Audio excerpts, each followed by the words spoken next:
Then जो next topic हम पढ़ेंगे वो है टाइप्स ऑफ वेरिएशन। देखो, यही क्वेश्चन दो तरीके से हो सकता है। एक होता है टाइप्स ऑफ वेरिएशन के फॉर्म में भी आ सकता है, और यही same answer type of traits में भी जाएगा, ट्रेड्स के कैरेक्टर्स में भी जाएगा।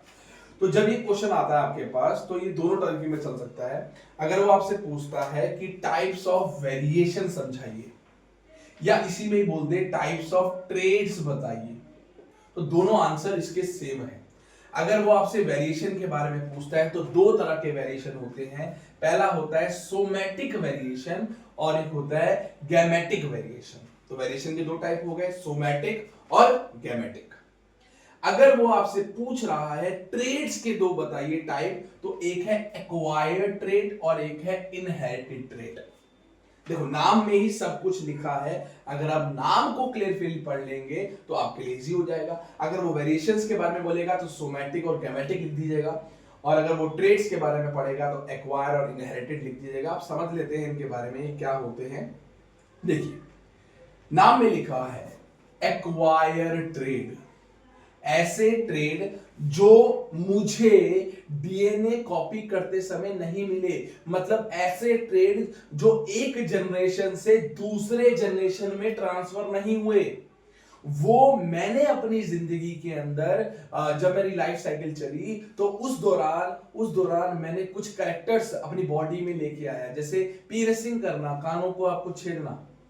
अब ये एक्वायर्ड ट्रेड है। ये ऐसा नहीं है कि आगे जाके जो मेरा प्रोजेनी बनेगा, जो मेरा ऑफस्प्रिंग बनेगा, उसके दोनों कान में पियर्सिंग हो रखी होगी, ऐसा पॉसिबल ही नहीं है, क्योंकि ये एक्वायर्ड ट्रेड है। मेरा बॉडी बनाना, बॉडी ग्रो करना, बॉडी बिल्डिंग करना, बॉडी ग्रोथ करना, ये भी एक्वायर्ड ट्रेड है। जो मैंने अपने जीवन के दौरान जो कैरेक्टर्स में अपनी बॉडी के अंदर लेके आया, जो बाय बर्थ मेरे साथ नहीं थे, वो एक्वायर्ड ट्रेड या सोमैटिक वेरिएशंस की कैटेगरी में आ जाते हैं। वही लिखा है, दीज ट्रेड्स आर नाइदर का मतलब नहीं, इनहेरिट हुए, ना तो ये आए, ना तो ये ट्रांसमिटेड मतलब ट्रांसफर हुए टू द नेक्स्ट जनरेशन। ये नेक्स्ट जनरेशन में ट्रांसफर भी नहीं हो सकते, ना तो इनको हम लेके आए हैं किसी अपनी पुरानी जनरेशन से। तो ऐसे कैरेक्टर्स को एक्वायर्ड ट्रेड या सोमैटिक वेरिएशन कहा जाता है।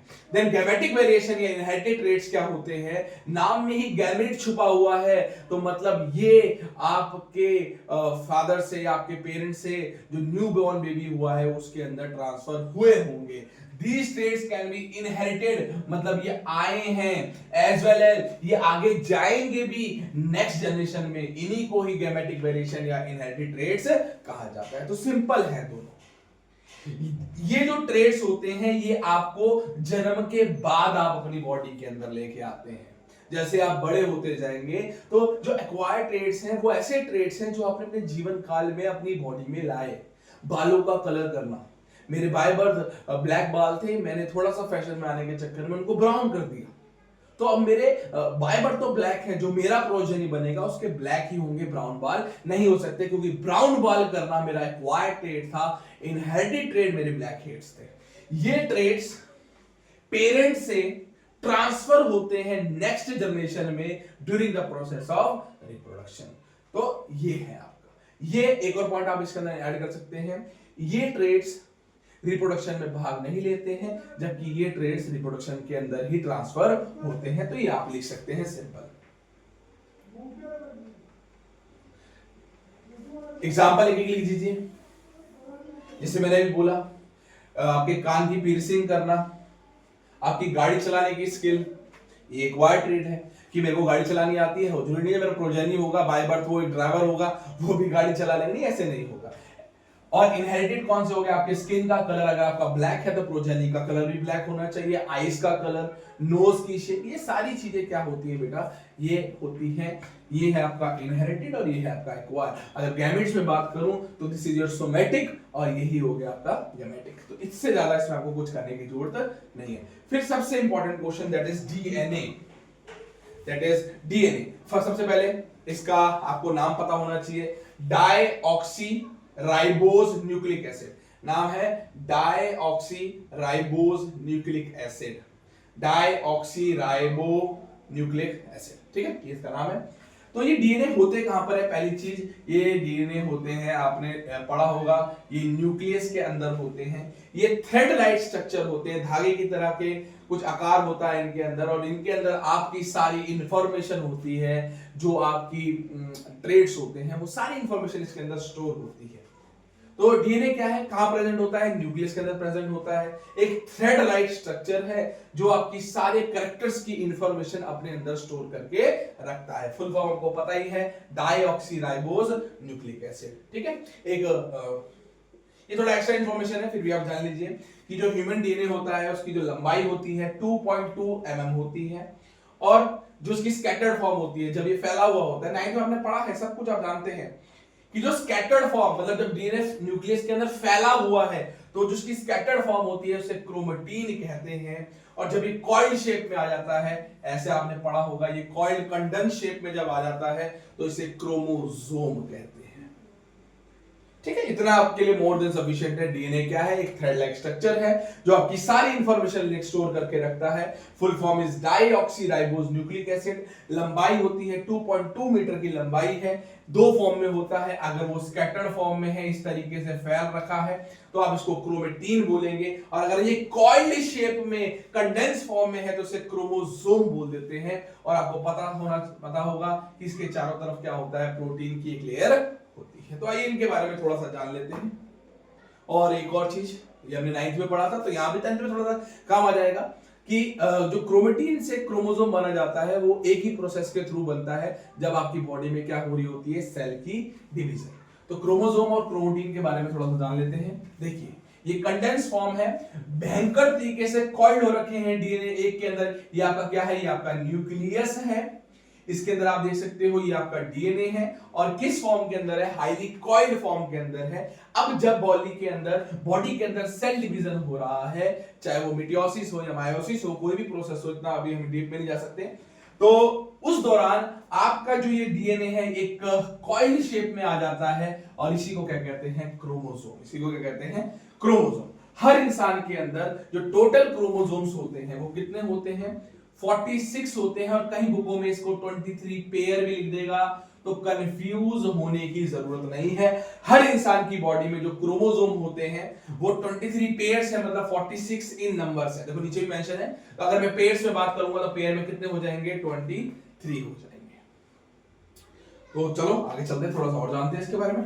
इजी है, एक एक लिखते रहिए, समझते रहिए, आसान है। देन जीन्स पे आते हैं।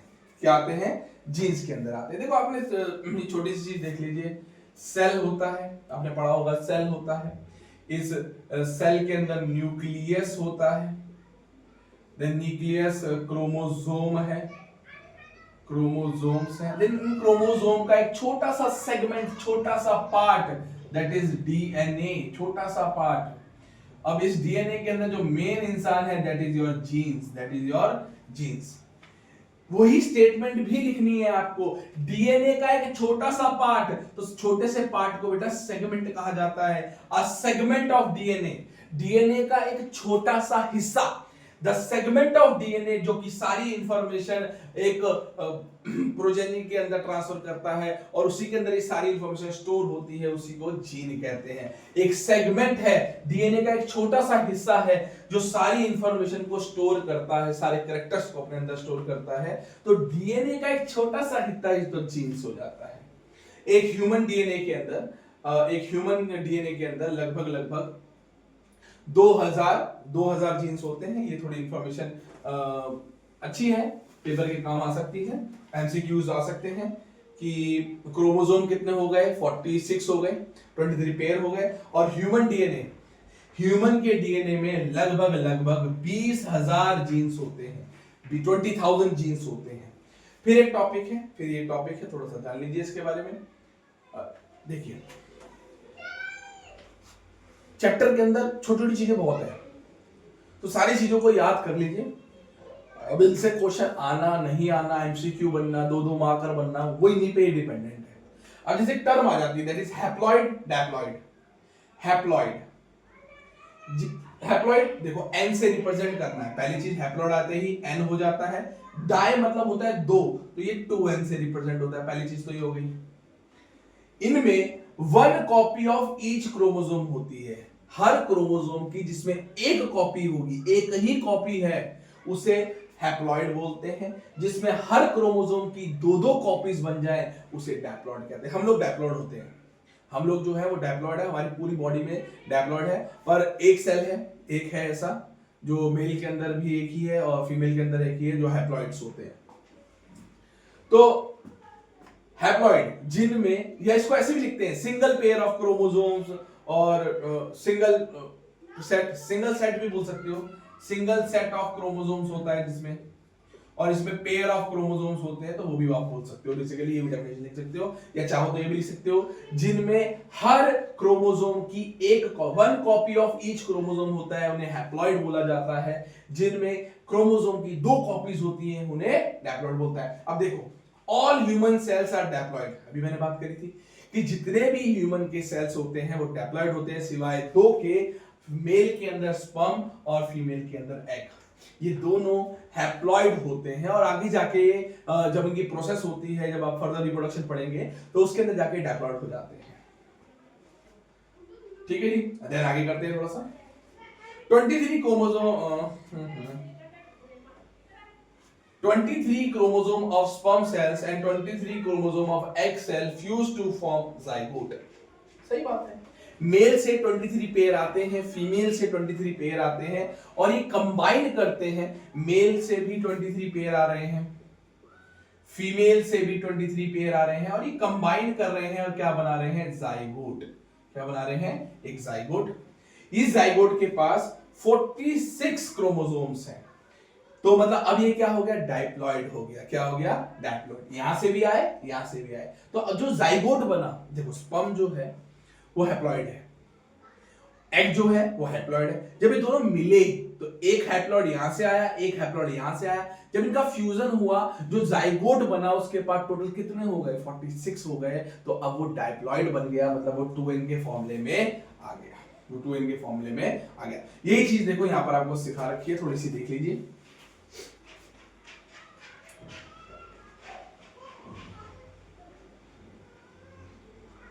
डायग्राम के थ्रू समझिए। देखिए 23 मैटरनल, मैटरनल मतलब होता है मदर साइड।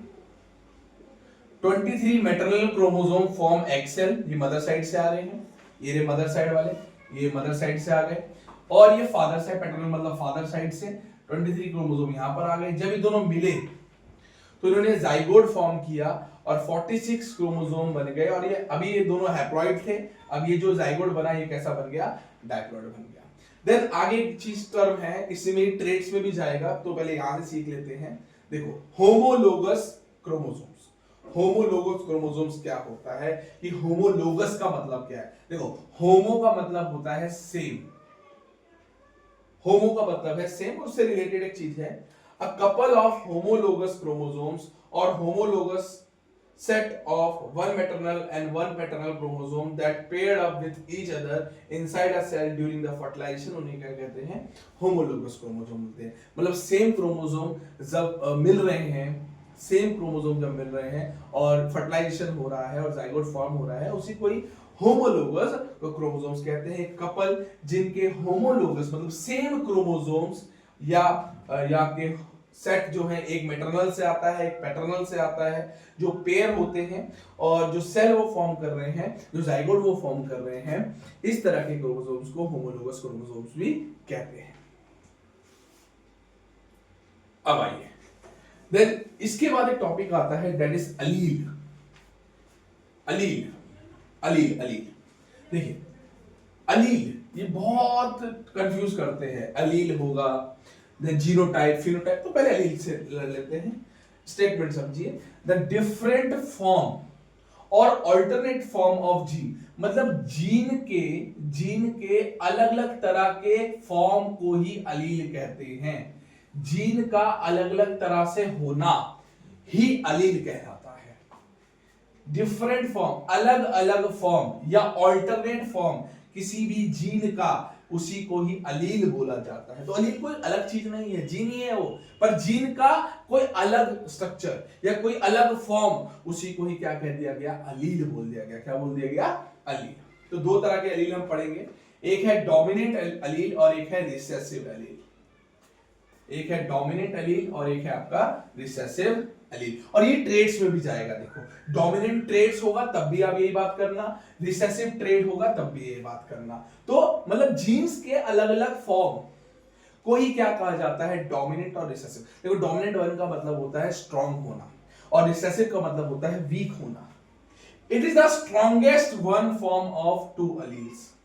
दो अलीलों में से जो सबसे स्ट्रॉन्गेस्ट फॉर्म होगी, जो अपना कैरेक्टर सबसे पहले शो करता है, क्योंकि जो पावरफुल इंसान होता है, जो पावरफुल इंसान की बात कर ले तो वो सबसे पहले अपनी चीजों को आगे पुट फॉरवर्ड करता है। ऐसी अलील के अंदर जो ऐसी फॉर्म, जीन की ऐसी फॉर्म जो सबसे स्ट्रॉन्गेस्ट है, उसको डोमिनेंट अलील कहा जाता है, और जो कमजोर होती है, जो वीक फॉर्म होती है, उसे रिसेसिव अलील बोला जाता है। तो इनकी वजह से ही, डोमिनेंट अलील की वजह से ही जो कैरेक्टर्स दिखते हैं उनको डोमिनेंट ट्रेट्स बोला जाता है, और रिसेसिव अलील की वजह से जो दिखते हैं उसको रिसेसिव ट्रेट्स बोला जाता है। तो यहीं से कनेक्ट हो जाएगा आपका चीज। देखिए, दो डोमिनेंट फैक्टर और dominant Aleel express itself in the presence और एब्सेंस ऑफ रिसेसिव ट्रेट्स। कहने का मतलब है, भले ही रिसेसिव ट्रेड है या रिसेसिव अलील है, डोमिनेंट ट्रेड अपना कैरेक्टर दिखाएगा ही दिखाएगा। उसको फर्क नहीं पड़ता कि उसका जो पार्टनर है, अभी हम देखेंगे कि हमेशा पेयर में होते हैं, वो अगर डोमिनेंट के साथ डोमिनेंट है तब भी वो डोमिनेंट ही दिखाएगा। अगर डोमिनेंट के साथ रिसेसिव भी है तो उसको फर्क नहीं पड़ता, वो डोमिनेंट के साथ रिसेसिव के साथ होने के बाद भी डोमिनेंट अलील डोमिनेंट ट्रेड ही दिखाता है। जबकि रिसेसिव अलील तभी अपने आप को एक्सप्रेस कर पाता है, तभी अपने कैरेक्टर्स को आगे कर पाता है जब डोमिनेंट अलील ना हो। रिसेसिव अलील जो ट्रेड्स देने हैं, उसके जो ट्रेड्स को ट्रांसफर करने, जो रिसेसिव ट्रेड्स उसको ट्रांसफर करने हैं, वो तभी कर पाएगा, उसी पॉइंट पे कर पाएगा जब डोमिनेंट अलील नहीं है। बट डोमिनेंट अलील को फर्क नहीं पड़ता। डोमिनेंट कह रहा है अगर रिसेसिव है, रिसेसिव नहीं है, तब भी मैं अपने जो फीचर्स हैं, अपने जो कैरेक्टर्स हैं, वो प्रोजेनी के अंदर शो करूंगा। पर रिसेसिव कहता है मैं तभी अपने कैरेक्टर शो कर सकता हूं जब डोमिनेंट ट्रेड या डोमिनेंट अलील नहीं है। जितने भी डोमिनेंट अलील होते हैं, याद रखना बेटा, उनको आप हमेशा कैपिटल लेटर से दिखाओगे, और जितने भी रिसेसिव अलील्स या रिसेसिव ट्रेड्स होते हैं उनको हमेशा कैसे दिखाते हैं, हम स्मॉल लेटर से दिखाते हैं। फॉर एग्जांपल इसके लिए छोटा टी इस्तेमाल कर लेंगे तो उसके लिए बड़ा टी। अब डोमिनेंट ट्रेड आपको सबसे ज्यादा देखने को मिलता है, रिसेसिव बहुत ही कम देखने को मिलता है, क्योंकि जहां जहां डोमिनेंट होगा वह रिसेसिव उसको, रिसेसिव तभी काम कर सकता है जब डोमिनेंट ना हो, पर जहां डोमिनेंट होगा वो रिसेसिव को दबा देगा। नेक्स्ट आते हैं, देखो इसी से डोमिनेंट के बाद जो भी मैं बात कर रहा था फिनोटाइप और जीनोटाइप की, तो वहां पर आ गया है, देख लीजिए इसको, फिनोटाइप जीनोटाइप समझा देता हूं। देखो फिनो, नाम में ही आंसर है, फिनो का मतलब होता है, देखो यहां पर अगर आप देखोगे पीएच का मतलब है फिजिकली मैं कैसा दिखता हूं, वही मेरा फिनोटाइप है। The physical appearance of an organism, उसका वो फिजिकली वो बाहर से कैसा दिख रहा है, लंबा दिख रहा है, छोटा दिख रहा है, मोटा दिख रहा है, पतला दिख रहा है, वही उसका फिनोटाइप होता है। द फिजिकल अपीयरेंस कि वो बाहर से कैसा दिखता है, फिजिकली कैसा दिखता है, वही कहलाता है उसका फिनोटाइप। देन फिर जीनोटाइप क्या है? जीनोटाइप का मतलब है वो जो जीन्स का कॉम्बिनेशन है, डोमिनेंट रिसेसिव, रिसेसिव रिसेसिव, तो वो जो पेयर बन रहा है, जो फॉर्म बन रहा है, जीन कैसे अरेंज हो रखे हैं, जो डीएनए के अंदर जो स्टोर हो रखे हैं आपके, वो क्या है, वो है आपका जीनोटाइप। तो द जेनेटिक कॉम्बिनेशन, जो जीन्स का कॉम्बिनेशन है या अलील का कॉम्बिनेशन है, उसी को जीनोटाइप बोलते हैं। जैसे अगर मैंने लिख दिया capital T, small T, capital T small T, तो ये जीनोटाइप हो गया। पर इसका मतलब होगा कि प्लांट जो है वो टॉल है। अभी समझाऊंगा क्या होता है। अभी इसका मतलब क्या है, टी मतलब इसका जीनोटाइप है, और इसका फिजिकल फिनोटाइप क्या है, ये स्मॉल है, और इसका मतलब ये इसका जीनोटाइप है, और इसका फिनोटाइप क्या है, ये भी क्या है, टॉल है। तो ये जेनेटिक कॉम्बिनेशन होता है या अलील का कॉम्बिनेशन होता है। याद रखना, अलील कभी अकेले नहीं होते, हमेशा पेयर्स में होते हैं। तो ये इनका कॉम्बिनेशन है, इसी को क्या कहा जाता है, जीनोटाइप। देन दो टॉपिक और हैं, उसके बाद मेंडल जी के बारे में पढ़ लेंगे। एक्सपेरिमेंट है मेंडल का, उसके बारे में उसको समझते हैं। देखिए ये इंपॉर्टेंट पार्ट आ गया बेटा, देखो दो चीजें हैं, एक है होमोजाइगस, क्वेश्चन ऐसे ही आएगा, अब बोर्ड्स पे आ जाओ थोड़ा सा, होमोजाइगस हेट्रोजाइगस, पेपर में लिखा होता है होमोजाइगस हेट्रोजाइगस। होमो का मतलब है सेम अलील या सेम जेनेटिक कॉम्बिनेशन, हेट्रो का मतलब होता है डिफरेंट, हेट्रो का मतलब होता है डिफरेंट, अलग अलग, हेट्रो अलग, homo same. Individuals carrying two identical alleles, देखो सेम सेम, कैपिटल आर है तो उसके साथ कैपिटल आर ही है, स्मॉल आर है तो उसके साथ स्मॉल आर ही है, जो अलील है वो सेम है, देखो सेम अलील है, अगर मैं कैपिटल आर ले रहा हूं तो सेम अलील है, स्मॉल आर ले रहा हूं तो स्मॉल आर ही लेना पड़ेगा। जब इंडिविजुअल के पास सेम आइडेंटिकल आपके अलील्स होते हैं, इनको होमोजाइगस कहा जाता है। इसका उल्टा कर दो, जब इंडिविजुअल के पास अलग अलग अलील्स होते हैं, कहें अगर कैपिटल आर है तो साथ में, अगर कैपिटल आर है तो साथ में छोटा आर हो जाए, या छोटा आर है तो साथ में कैपिटल आर हो जाए, इनको होमोजाइगस कहते हैं। ठीक है, इनको क्या कहते हैं? होमोजाइगस। तो जब सेम अलील होगा तो उन्हें होमोजाइगस कहेंगे, और जो अलग अलील होंगे, डिफरेंट अलील होंगे, अलग अलग अलील होंगे, तो उसे हेट्रोजाइगस कहेंगे। तो सिंपल इतनी सी बात है। अब इधर आइए, थोड़ा सा इधर आइए। अब देखो होमो, यहां से इसको होमोजाइगस बता दिया, मतलब same allele, homozygous dominant, homozygous recessive. इस केस में क्या होता है, दोनों अलील जो हैं, होमोजाइगस डोमिनेंट का मतलब है दोनों अलील डोमिनेंट वाले होंगे, मतलब कैपिटल आर होगा तो साथ में कैपिटल आर ही होगा, दोनों ही डोमिनेंट है। होमोजाइगस मतलब सेम, रिसेसिव वाले, रिसेसिव अलील तो दोनों छोटे वाले होंगे। ठीक है, पर यहां पर तो ऐसा कुछ नहीं है, यही हो सकता है होमोजाइगस डोमिनेंट, होमोजाइगस, होमो मतलब सेम, सेम डोमिनेंट ट्रेड एक साथ आ जाए, सेम रिसेसिव ट्रेड एक साथ आ जाए। तो यहां पर देखो, यहां देखिए, यहां देखो, यहां मेल और फीमेल का कॉम्बिनेशन दिखा रखा है। एक छोटा एग्जांपल लिया, देखो यहां पर टी टी है, दो टी हैं, कैपिटल टी, और यहां पर दो छोटे टी हैं। तो हुआ क्या, होते पेयर में है, होंगे पेयर में, अभी सीखेंगे, होते पेयर में जब कंबाइन करते तो एक ही आता है। तो यहां से एक टी आया, यहां से एक टी आया, तो ये क्या बन गया, ये एक हेट्रोजाइगस बन गया। तो अलग अलग है, देखिए बिल्कुल क्या है, अलग अलग है। पर यहां पर देखिए, अगर मैं होमोजाइगस की बात करूं, होमोजाइगस की बात करूं तो दोनों ही डोमिनेंट रिसेसिव वाले, दोनों ही डोमिनेंट है, होमोजाइगस है, होमोजाइगस डोमिनेंट है, दोनों ही capital T capital T, capital T capital T, इससे भी टी आया, इससे भी टी आया, जो फॉर्म आया वो टी टी ही हुआ। अब ये देखो रिसेसिव वाला देख लीजिए, यहीं से देखो रिसेसिव वाला, दोनों छोटे छोटे टी हैं, दोनों छोटे छोटे टी हैं, एक टी आया, एक टी आया। अभी आपको समझ नहीं आ रहा होगा ये टी टी टी कैसे हो रहा है, अभी समझाऊंगा क्या है, मतलब समझिए कि फॉर्मेशंस क्या है। तो होमोजाइगस का मतलब होता है कि हाँ, आप देखो होमोजाइगस तो सेम अलील, हेट्रोजाइगस अलग अलग अलील।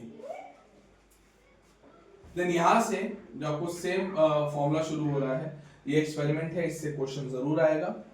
तो इनका एक्सपेरिमेंट है, मेंडल एक्सपेरिमेंट है। अभी अपने फादर ऑफ जेनेटिक्स स्टार्टिंग के 3-4 फर्स्ट पेज पे हमने पढ़ लिया था कि फादर ऑफ जो जेनेटिक्स है दैट इज जॉन मेंडल है, उन्हीं का एक्सपेरिमेंट है। देखिए इतनी फालतू चीजें हमें लिखने की जरूरत नहीं होती पेपर में, ये बहुत फालतू है। आपसे नहीं पूछेगा कब पैदा हुआ, कहाँ पैदा हुआ, क्या करना है आपको, साइंस के स्टूडेंट है, एसएसटी नहीं है, तो इतना हम लेफ्ट डाउन करते हैं। ये देखिए, सबसे पहली चीज, इन्होंने जो एक्सपेरिमेंट किया था, इसलिए इनको फादर ऑफ जेनेटिक्स बोला गया। इन्होंने जो एक्सपेरिमेंट किया था वो पी प्लांट पे किया था, मतलब मटर के पेड़ के ऊपर एक्सपेरिमेंट किया था, अपने बैकयार्ड में किया था।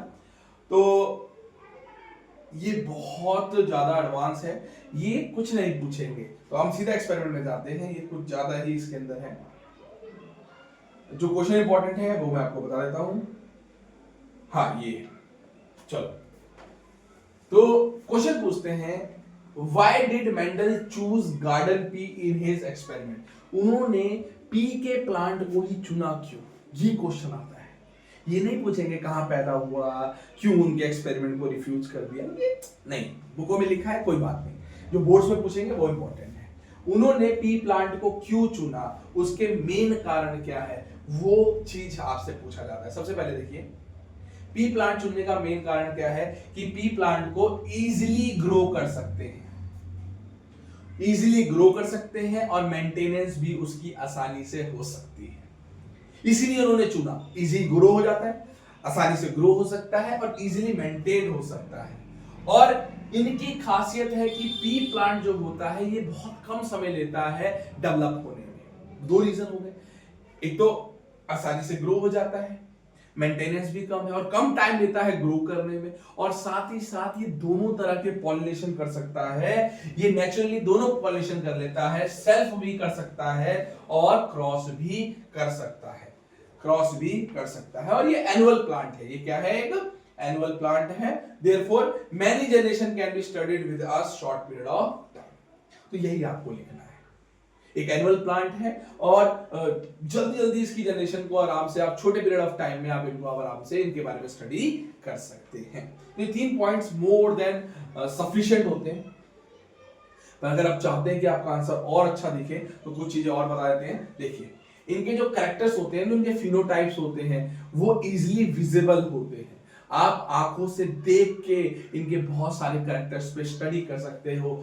कुछ इनके जो ट्रेड्स थे वो बहुत ही फिजिकली आप इनको देख सकते थे, इसलिए पी प्लांट को चुना। और जो पी प्लांट है वो बहुत सारी सीड्स प्रोड्यूस करता है, इसलिए भी पी प्लांट को चुना। तो ये सारे ऑप्शंस आप लिख सकते हैं। क्यों चुना? सबसे पहले इजीली ग्रो हो जाता है, लेस मेंटेनेंस होती है, जल्दी ग्रो करते हैं, जल्दी ग्रो करते हैं, तो शॉर्ट पीरियड ऑफ टाइम में हम इनके बारे में ज्यादा पढ़ सकते हैं। इनके कुछ कैरेक्टर्स होते हैं जो फिजिकली विजिबल हैं, इनके जो बहुत सारे ट्रेड्स हैं जिनको आप आसानी से पढ़ सकते हैं, विजिबल है इसलिए तो स्टडी कर सकते हैं। चौथा ये सबसे इंपॉर्टेंट है कि ये सेल्फ पॉलिनेशन के साथ साथ क्रॉस पॉलिनेशन भी कर सकते हैं। अब इन्होंने अब इससे यहां से इंपॉर्टेंट आपका शुरू हो जाएगा, इनसे क्वेश्चन आएंगे ही आएंगे।